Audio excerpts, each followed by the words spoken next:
ರಾಜನ್ಯಾರು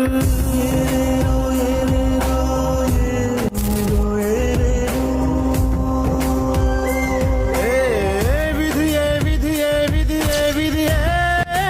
ವೀರನ್ಯಾರು ಬಂದೂರಿನಲ್ಲಿ ಒಬ್ಬ ಪರಾಕ್ರಮಿ ರಾಜ ಇದ್ದ